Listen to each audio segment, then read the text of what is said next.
So early in the process, you'll want to begin to identify the appropriate recommenders.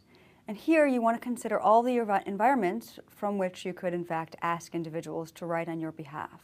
So for most people, this begins with considering the people that they've worked with, but you'll also want to consider any activities outside of work in which you've been quite involved, and someone might be able to share a perspective on your leadership and management. So for instance, if you sit on the board of an organization, you might consider someone from that board. But typically you want to begin with a supervisor or someone that has, if not directly, that indirectly supervised you. Someone who's seen your work recently, because they're more likely to be able to comment on the level of management skill and responsibility that you hold at the time that you're submitting your application. For a number of people, they've held more than one job before they've decided to apply. And so you might also consider supervisors from multiple roles, multiple organizations.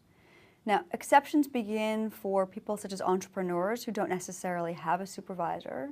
And here's where you might want to turn to a client, or perhaps a supplier, perhaps an investor, or even the bank, a banker that you've worked with.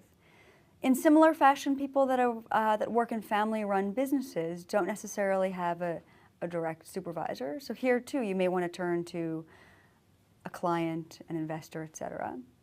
And then applicants with recent job changes often find that they don't have a supervisor who really knows the work they've done or what they're quite capable of.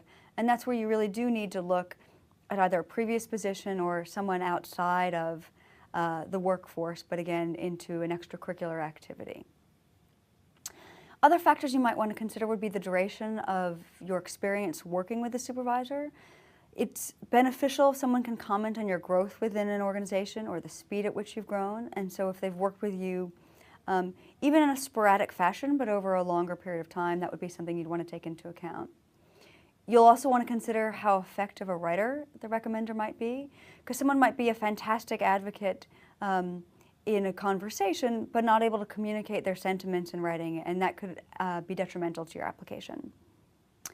You'll also want to gain an understanding of how willing your recommender might be to take the time to not only support you, but to really respond to what is a very high bar. You want to pick someone who's going to take the time to learn more about you and your goals and interests in the schools than just what they see on the surface from the conversations you've had in passing at work.